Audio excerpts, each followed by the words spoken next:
So, we were actually looking at the recursion relationship. We wanted to terminate the series at some finite power of c, and we managed to do that by putting lambda is equal to 2n plus 1. This ensures that we have an acceptable solution, and that actually means that 2 E by h nu must be equal to 2n plus 1, which implies that E must be equal to n plus half h nu. So, therefore, you are able to get acceptable solutions only for these values of energy, and there are no acceptable solutions for any other value of energy. And so, we say that the energy of the harmonic oscillator is quantized, it has to be equal to n plus half h nu, otherwise no acceptable solutions. Okay. And further, if lambda is equal to 2n plus 1, you can actually substitute it here.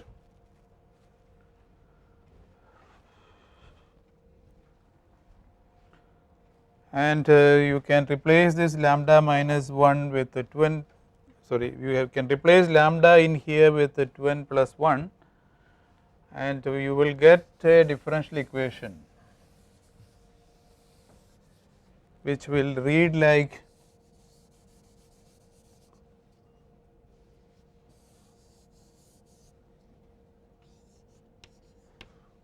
so. Therefore, we know that h, the function h is a polynomial, it will satisfy this differential equation, and if you wanted to determine h, actually what you can do is you can use the recursion relationship. You will take a value for a0 and then go use the recursion relationship to determine the polynomial. But it so happens that the functions which obey this differential equation were very well known to mathematicians, right. Even before quantum mechanics came up, mathematicians had studied those differential equations and the associated polynomials, and they were studied by the person called Hermite. And so, these polynomials are known as Hermite's polynomials. Okay, so, I will spend a little bit time, maybe 15-20 minutes, describing the properties of this polynomial. I will not go into that much detail when we encounter other polynomials later on in the course, but this one I will describe in all its details, just to give you an idea as to how one works with this kind of polynomials.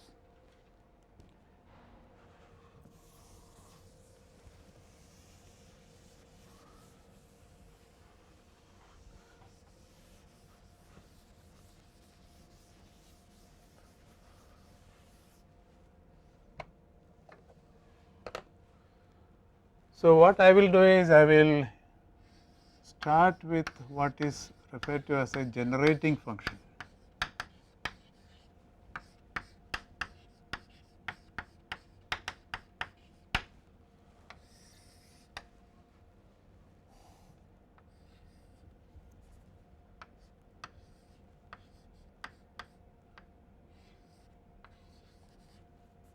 See, here I have a function which depends upon two variables, one variable is s and the other is c.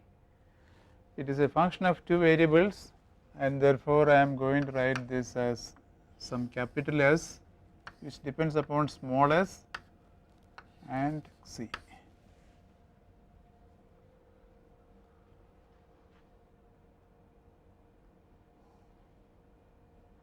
Okay. Capital S is the function, small s and c are two variables, and this capital S obviously depends upon these two variables. Now, you know that if I had e to the power of minus x, I can expand it as a series. Similarly, this also, if you want, you can expand it and you will get a series, right. Suppose I do that and I write this as a series in S. So, what is going to happen is I will have a series which will involve any power of s. Imagine you expand this as a series, then what is going to happen is that you will have s power 0, s power 1, s power 2, s power 3, etc. So, imagine I can write this as a series involving s to the power of n divided by n factorial summed from n going from 0 to infinity, correct. It should be possible to do that. Okay. But then if I write it like this, there will be some coefficients here, but those coefficients you will realize have to be functions of the other variable, right. If you want, I can illustrate the point that I am saying. See, if you had expanded this, the series will be 1. I mean, I know that e to the power of x is equal to 1 plus x square by 2 factorial plus etc., and all that is happening is that here x is actually minus s square plus s c, that is all. So, the first term will be that, plus the second term will be minus s square plus s into, okay, my first mistake, there is a 2 here. So, let me just, I mean, that is the definition. So, there is a 2 here, there is a 2 there.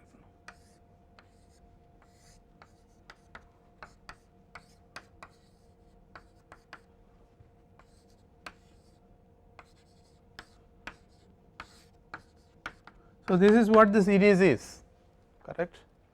And what I can do is I can do this, if I can write the full series, expand, and then collect together all the terms which have the same power of s. For example, s to the power of 3, I can collect them together. If I collected them together, then there will be a coefficient, and that coefficient will depend upon the other variable c, that is all. So, therefore, this can be written, this function can be written as a power series in S, and there are going to be coefficients, and those coefficients actually I am going to denote them as Hn of c.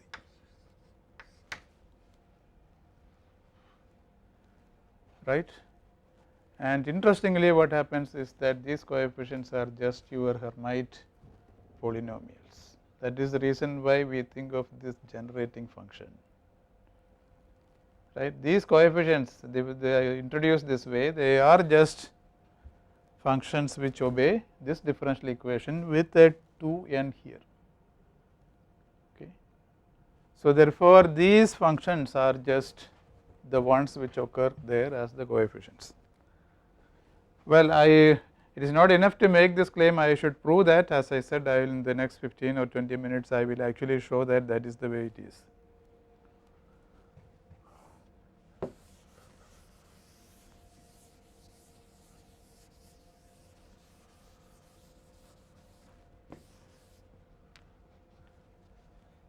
Now, suppose I take this function, this is a generating function and this is extremely useful. In fact, later on we will encounter Lagore polynomials and Legendre polynomials. They all have their own generating functions, they all have similar things, okay. That is the reason why I thought this is a nice thing to introduce. So, suppose I take this function and differentiate with respect to c.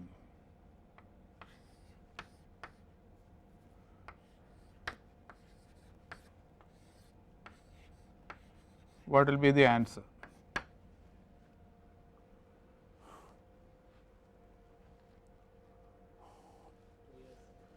Well, here if you differentiate, the answer is going to be minus, sorry, there is no negative sign, it is going to be 2 times s times this object, and that is nothing but your s, correct. This is definitely valid.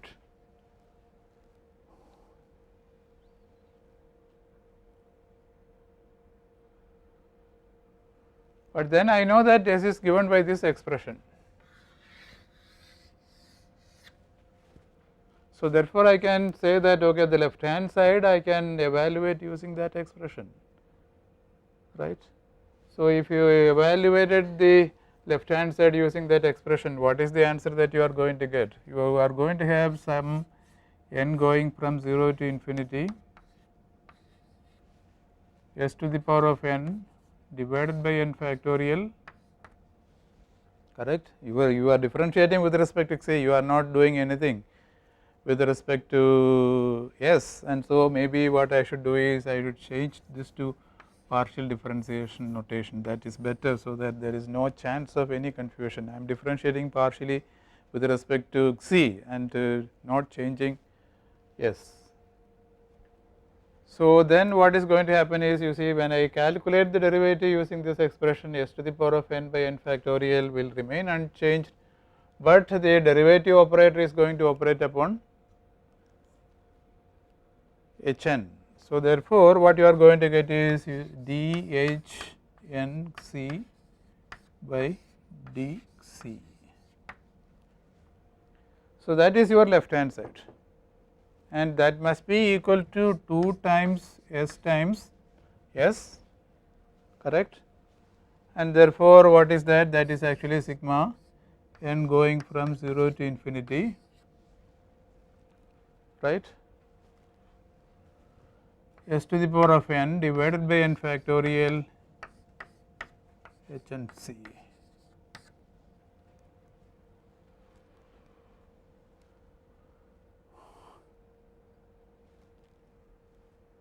Right, and this S, if you like, you can take it inside, right, because S is there. So, why should it be sitting outside? I can put it into the summation, inside the summation, and say S n plus 1. So, you see here left hand side you have a power series, right hand side you have a power series in S. So, if you think of one power series, if you say one power series is equal to another power series, then what should happen? All the coefficients, if you think of coefficient of s to the power of 4, whatever is there on the right hand side, it has to be equal to whatever is there on the left hand side. So, therefore, let us say I want to look at the coefficient of s to the power of 4 on the left hand side. What is it? It is actually 1 by 4 factorial dH4 by dC to the power dC, right. That is the coefficient of s to the power of 4 on the left hand side. What will be the term on the right hand side? Coefficient of s to the power of 4. You will get 2, you will get this n plus 1 should be equal to 4. That means n should be equal to 3, and therefore, you are going to get 1 by 3 factorial H3C,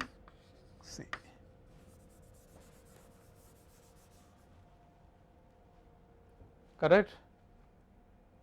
This is what you are going to get. That means dH4 by dC is actually equal to something in terms of H3, right. So, instead of equating the power of s to the power of 4, suppose I had equated the power of s to the power of n. Here I have just illustrated the point by equating the powers of h to the power of h to the power of 4, equating the coefficients of s to the power of 4, but instead of that, suppose I had equated the coefficients of s to the power of n, what would be the result? The result would be very simple. I would have the result that 1 by n factorial dHn by dC is equal to 2 divided by n minus 1 factorial Hn minus 1C, right. So, therefore, what this says is the first derivative of Hn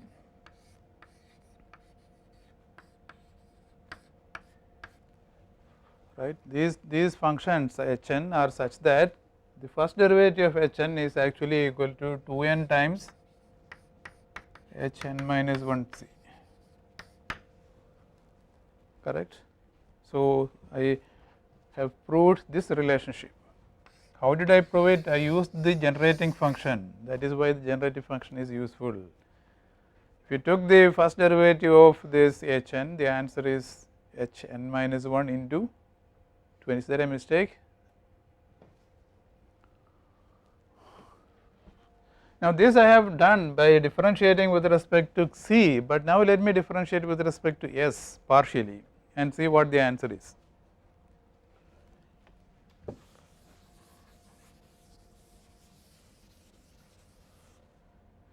So, dou S by dou S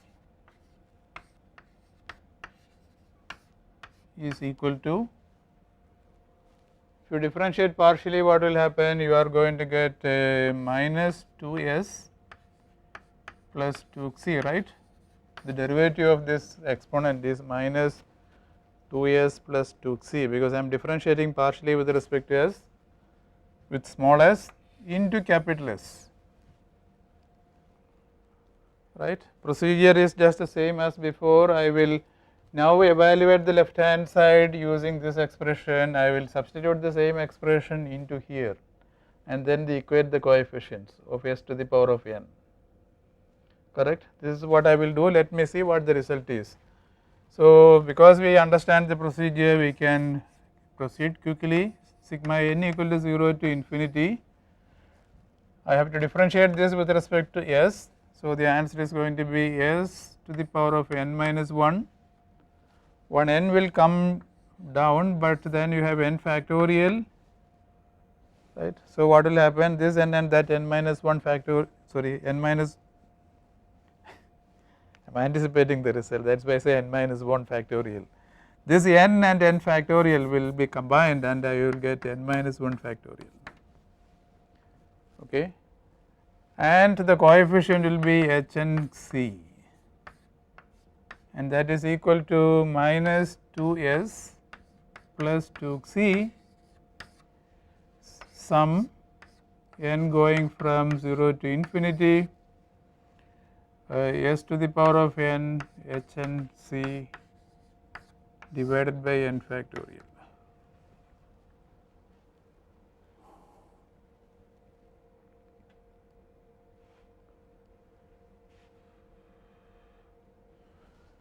The right hand side, let me just rewrite by splitting the terms. You will have this term minus 2 sigma n going from 0 to infinity. If you took this as inside, you are going to get s to the power of n plus 1 h and c divided by n factorial plus sigma, well, there is a c sitting outside, maybe I will take it inside. This 2c I will take inside, so I will have s to the power of n by n factorial 2c h n c.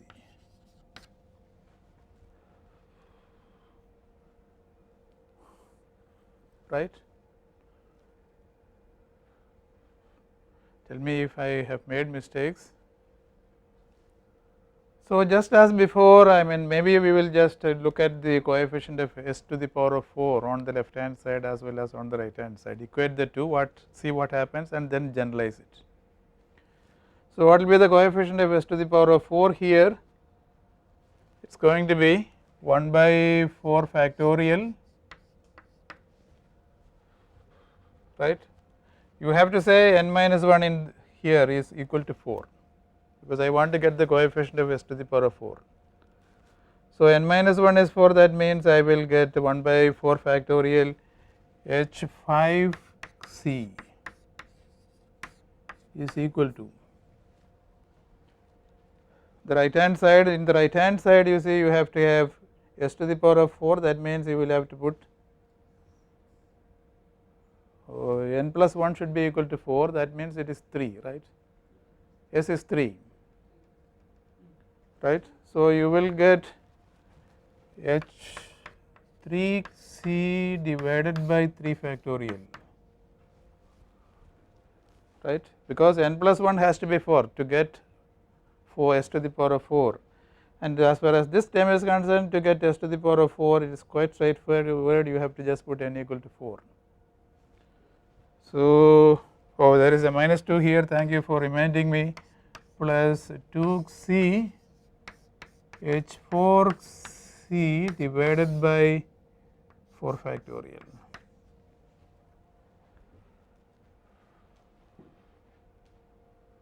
Is that okay? I hope there are no mistakes. In fact, I am tempted to check it from the book.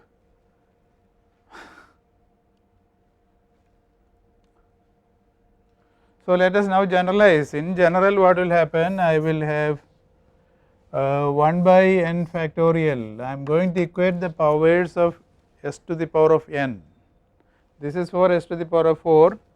So, what is going to happen is I would have h n plus 1 c equal to minus 2 h n minus 1 c divided by n minus 1 factorial plus 2 c h n c divided by n factorial.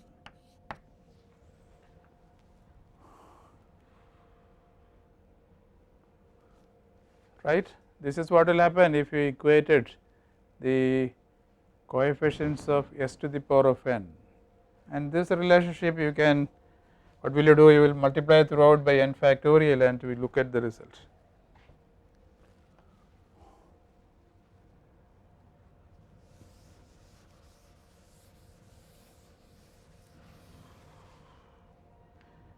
So, if you multiply it throughout, the answer is going to be h n plus 1 c is equal to how much?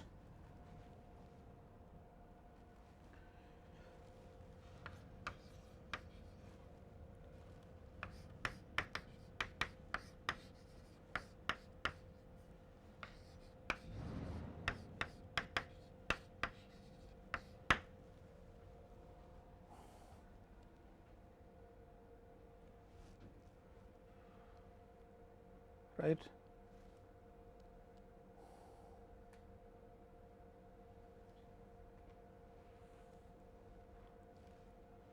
Now, my ultimate aim is to show that h n actually obeys this equation. That is what I want to show. H n obeys this equation is what I want to show. So, how will I do that? I have these two equations and I can use these two equations, I can manipulate them and then get that differential equation. So, how will I manipulate them? Obviously, you see I need the second derivative of h n, because you look at the differential equation, it has second derivative of h. So, that means I will differentiate this once more.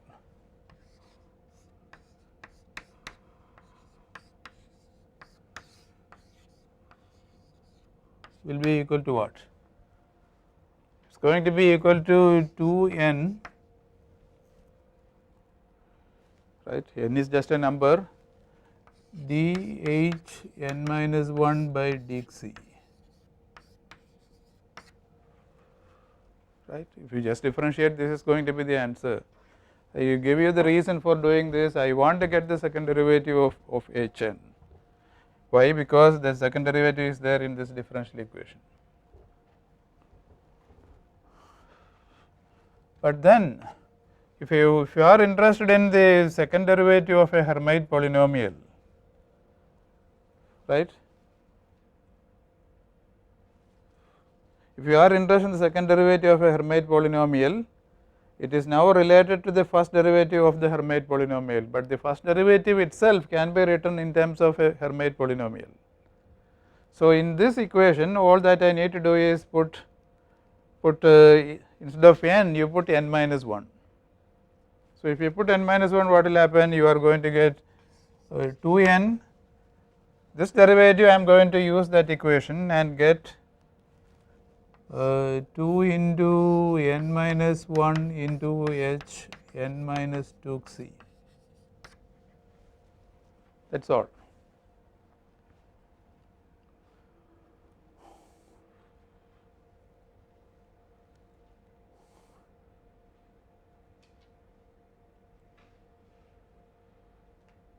Okay. Now, what I will do is I will take this equation, wherever n plus 1 is occurring, I am going to replace it with n, right. So, that means, see, I am going to write this as n, right. Instead of n plus 1, I want n here.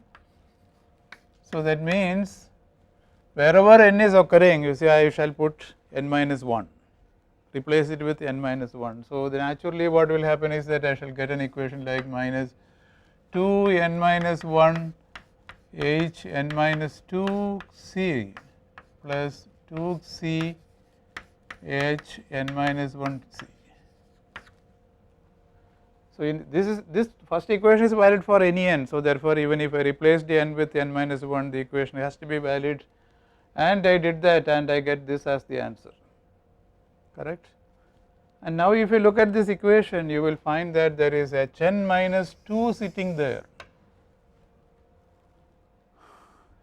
and you have h n minus 2 related to the second derivative of h n. Look at this, h n minus 2 is related to the second derivative of h n. So, therefore, the h n minus 2 occurring there can be replaced with that, right. You can replace it with that, and you have h n minus 1 sitting there, but h n minus 1 is related to the first derivative. So, you can use this relationship, get rid of h n minus 1. So, if you do that, what is the answer?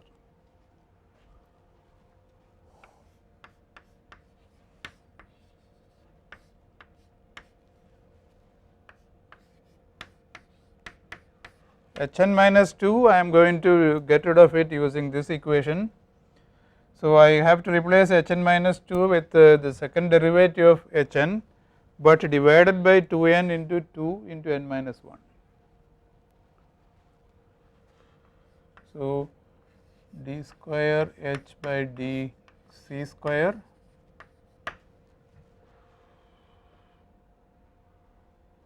divided by 2 n into 2 into n minus 1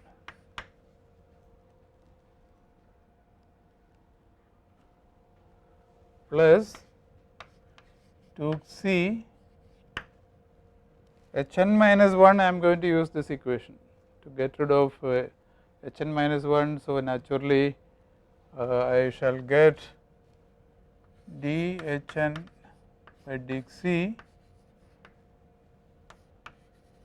I am using this equation. See, I will h n minus 1 is here, but I use this equation and replace the h n minus 1 occurring there. So, the answer is actually just this divided by 2 n. Is that fine? So, if I have done that, well, again I have run out of space. I do not think I shall need this equation anymore. So, maybe, but I will keep it somewhere in case I needed it later.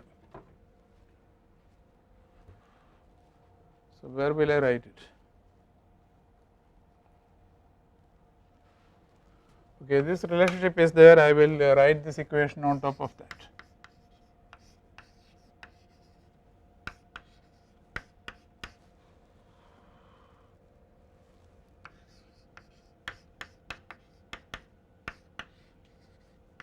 So, having done that, I can remove this equation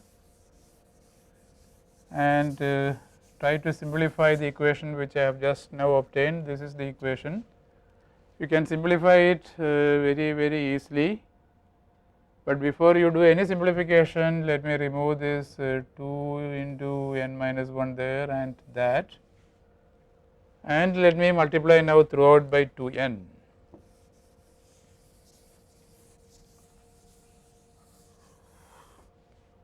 So, if you multiply it throughout by 2 n, you are going to get 2 n h and c in the left hand side, and that is equal to minus d square h by d c square plus 2 c d h n by d c.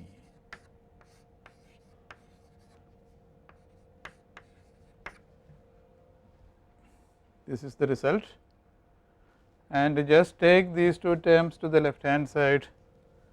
You are going to get d square h n by d c square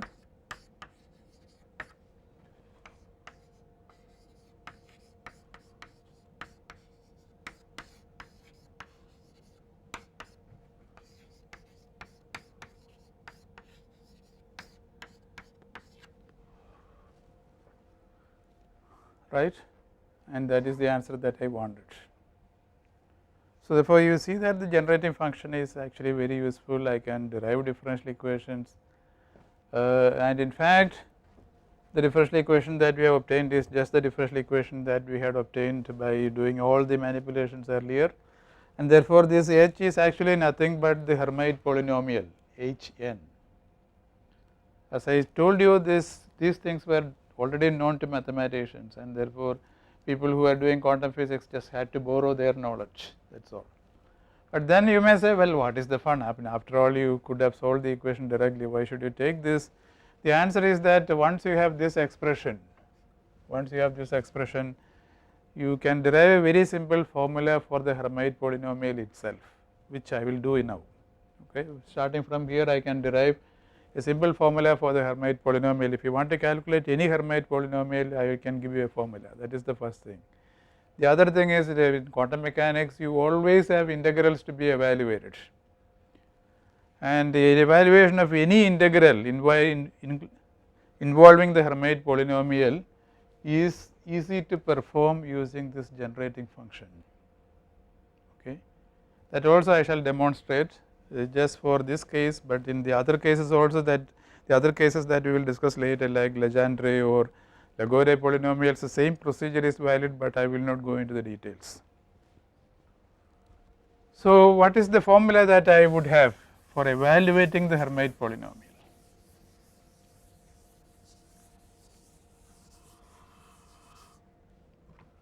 Well, suppose I take this function and differentiate it partially with respect to S.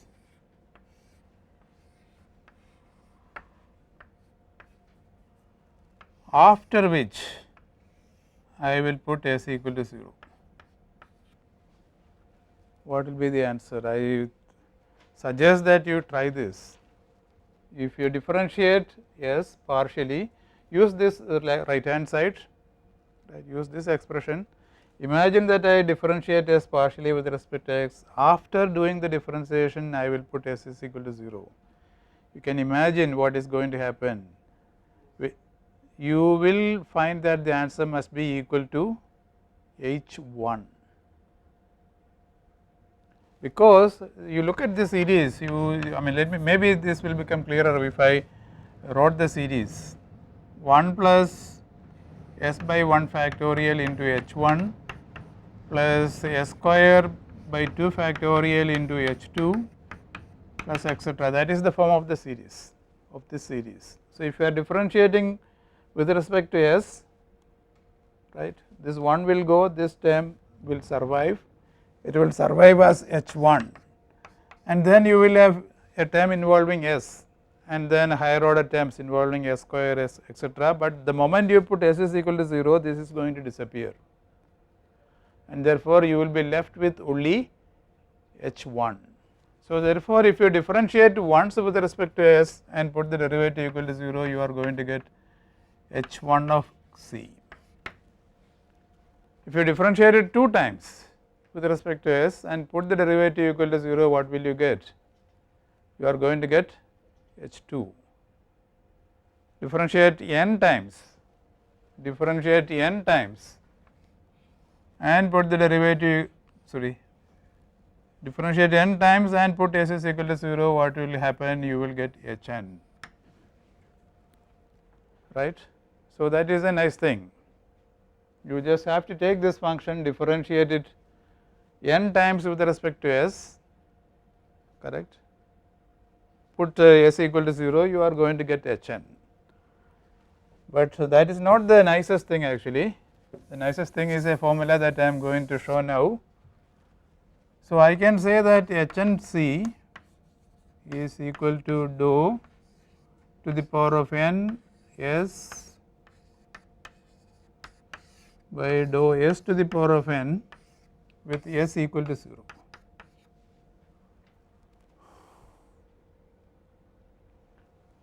And that is equal to, well, I do not need these things anymore.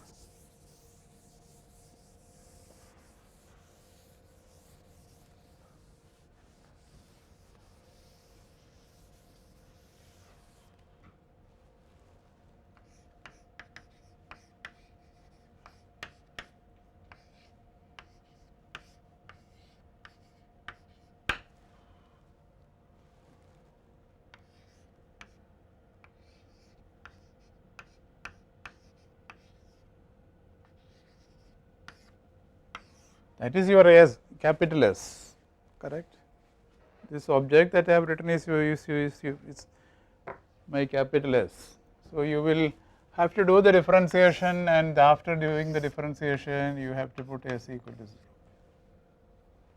Well, the way it is, you see, it looks very tedious to perform this differentiation, because the expression appears very messy, but that is a nice trick which will enable me to evaluate this derivative. This object I am going to write this as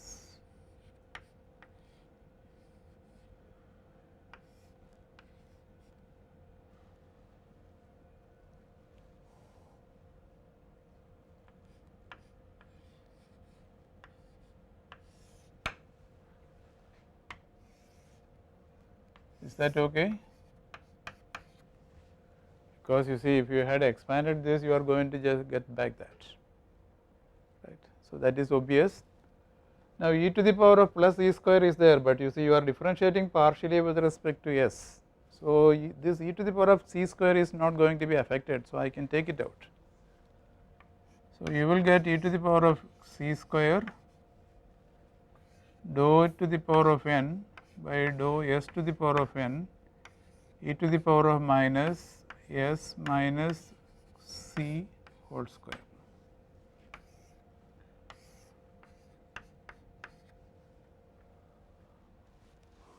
Right. Now, you look at this expression, you see you are differentiating with respect to s, but in the function what happens is that the function depends upon s minus c, right. So, if I wanted, I can say instead of differentiating with respect to s, I can differentiate with respect to minus c, because you see it is a function involving s minus c. So, therefore, I can even say that instead of differentiating with respect to s, I can differentiate with respect to c. The only thing is that an additional negative sign has to be put, right. So, therefore, this derivative I can say it is actually dou by dou c to the power of n, right, but with each differentiation in c there is going to be a minus 1 coming out. So, therefore, what will happen is that I will say okay, it is minus 1 to the power of n e to the power of c square e to the power of minus s minus c the whole square, and of course, I shall have to put s equal to 0. Is that okay? The argument is, you see, going from here to there, you are actually differentiating with respect to s, but in the function the combination s minus c is occurring. That is all that is occurring, and therefore, it is not necessary to differentiate with respect to s, but I can differentiate with respect to c, but c is occurring with the opposite sign. So, therefore, if I am deciding to differentiate with respect to c, I shall put that sign also, right. If you want, you can verify this very easily. You see, you look at the e to the power of minus s minus c the whole square, differentiate it once with respect to s. What will be the answer? The answer is going to be minus s minus c e to the power of minus s minus c the whole square. This is the answer if you differentiate it with respect to s. If you differentiate it with respect to c, what will be the answer?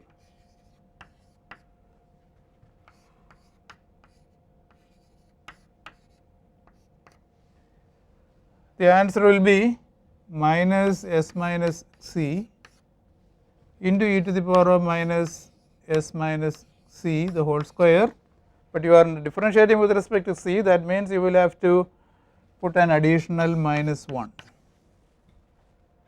right. So, therefore, instead of carrying out differentiation with respect to s, you can carry out the differentiation with respect to c as far as this function is concerned. The only thing is that you have to account for that minus 1. Each differentiation is going to give you such a minus 1, and therefore, I take this and say that okay, here I can differentiate with respect to C provided I put a minus 1 to the power of n. But then again you see that this is very nice, because what is the expression that we have arrived at? The expression that we have arrived at is e to the power of c square minus 1 to the power of n dou to the power of n by dou c to the power of n e to the power of minus s minus c the whole square s equal to 0. But you see, now there is no differentiation with respect to s. So straight away I can put s is equal to 0 in here, right. I mean, if you had differentiation then you have to be careful, but there is no differentiation with respect to s anymore. So I will just put s is equal to 0, and then what will happen, I will get a formula which is quite nice. What does it say? It says e to the power of c square minus 1 to the power of n dou to the power of n dou c to the power of n e to the power of minus c square. And even partial derivative notation is not necessary now, because the derivatives are operating only upon a function of c. So therefore if you like, you can say, okay, this is d to the power of n dx to the power of n. So what is the result that I have obtained? It is a nice formula.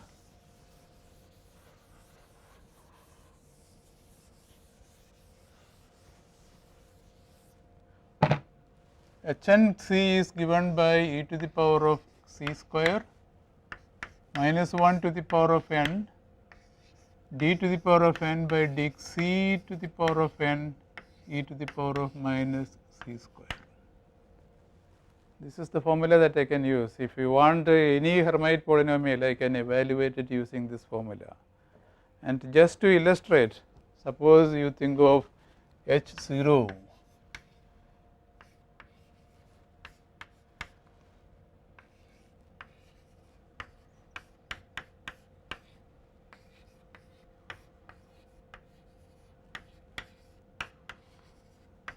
This will be h0, which actually is really unnecessary for me to write it down, because it is so simple. T to the power of 0 means you are not carrying out any differentiation, and minus 1 to the power of 0 is 1, and so e to the power of c square e to the power of minus c square, the two will cancel, you will get the answer as 1. Simple and straightforward. Let me just very quickly evaluate h1.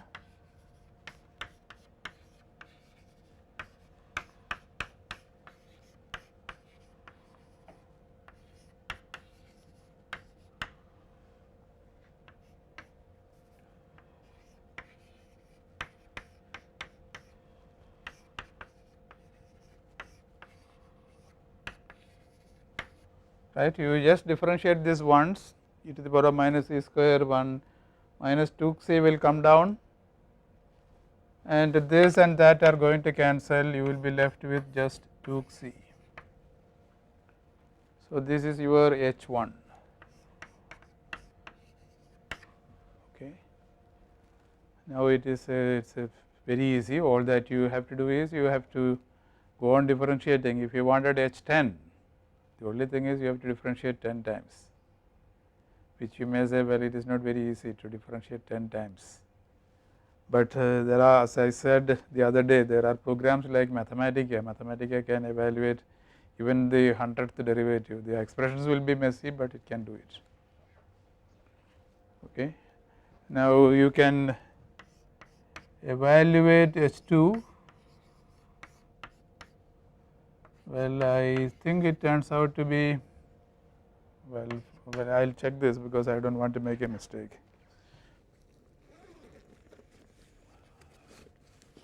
You can easily evaluate it, but maybe I will just copy it from the book.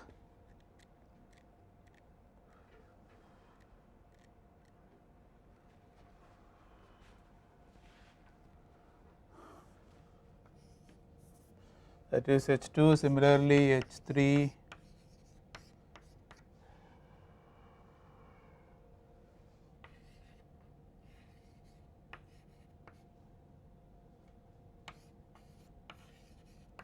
goes on.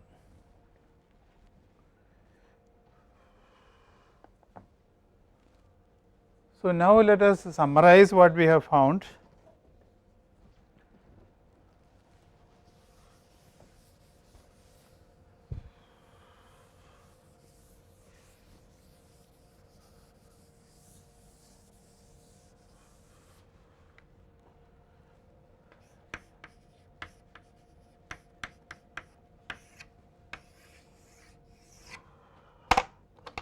What we have found is that the solutions are acceptable only if E is given by n plus half h nu. And then what is the solution? The solution is actually psi equal to e to the power of minus c square by 2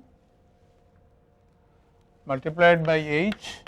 This h is in general a polynomial. If you are thinking of a particular value of n, the polynomial actually will be the Hermite polynomial Hn of c, which has a degree equal to n. The degree of the polynomial, that is the highest power of c, will be n, and it will be this. Hn you can evaluate it using the formula which was originally derived by Hermite, I believe. Formula is e to the power of c square minus 1 to the power of n d by dx to the power of n e to the power of minus c square. This is Hn.